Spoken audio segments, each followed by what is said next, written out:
তরকারি করবো ফুলকপি আলু দিয়ে, নিরামিষ ফুলকপি আলু অল্প হালকা সিদ্ধ করে রেখেছি, সোয়াবিনটাও গরম জলে ধুয়ে রেখেছি। এবার ভেজে নেবো, এগুলো ফুলকপি আলু সব ভেজে নেবো। মশলা রেখেছি এখানে আদা লঙ্কা, এটা আদা লঙ্কা বাটা, আর এটা টক দই, আর এখানে একটু ভাজা মশলা আছে, তেজপাতা গরম মশলা জিরে ধনে। তেল দিচ্ছি, ভেজে নেবো ফুলকপি আলুগুলো, এগুলো ভেজে তুলে নেবো।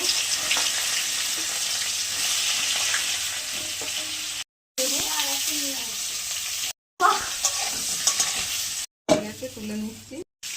এবারে কপি ভাজা তেলে দুটো লঙ্কা দিলাম, আলুটা আগেই দিয়ে দিয়েছি, একটু জিরে দিলাম, তেজপাতা দিলাম দুটো, আদা শুকনো লঙ্কা আর দুটো কাজু বাদাম এটা দিলাম, হলুদ দিলাম,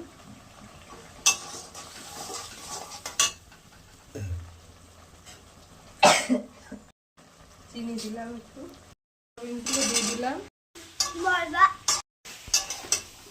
টক দই ফাটিয়ে রেখেছিলাম দিয়ে দিলাম, যে গুঁড়ো করে রেখেছিলাম মশলাটা দিয়ে দিলাম, তেজপাতা এগুলো দিয়ে দিলাম।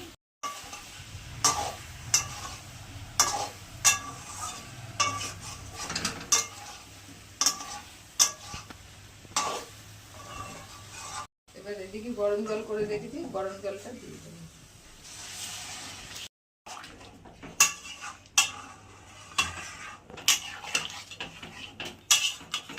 গরম মশলা দিলাম, যে যে ঘি পছন্দ করেন দেবেন, দিয়ে সোয়াবিনের তরকারি ঝোল করেছি কিন্তু সোয়াবিন আলু ফুলকপি দিয়ে।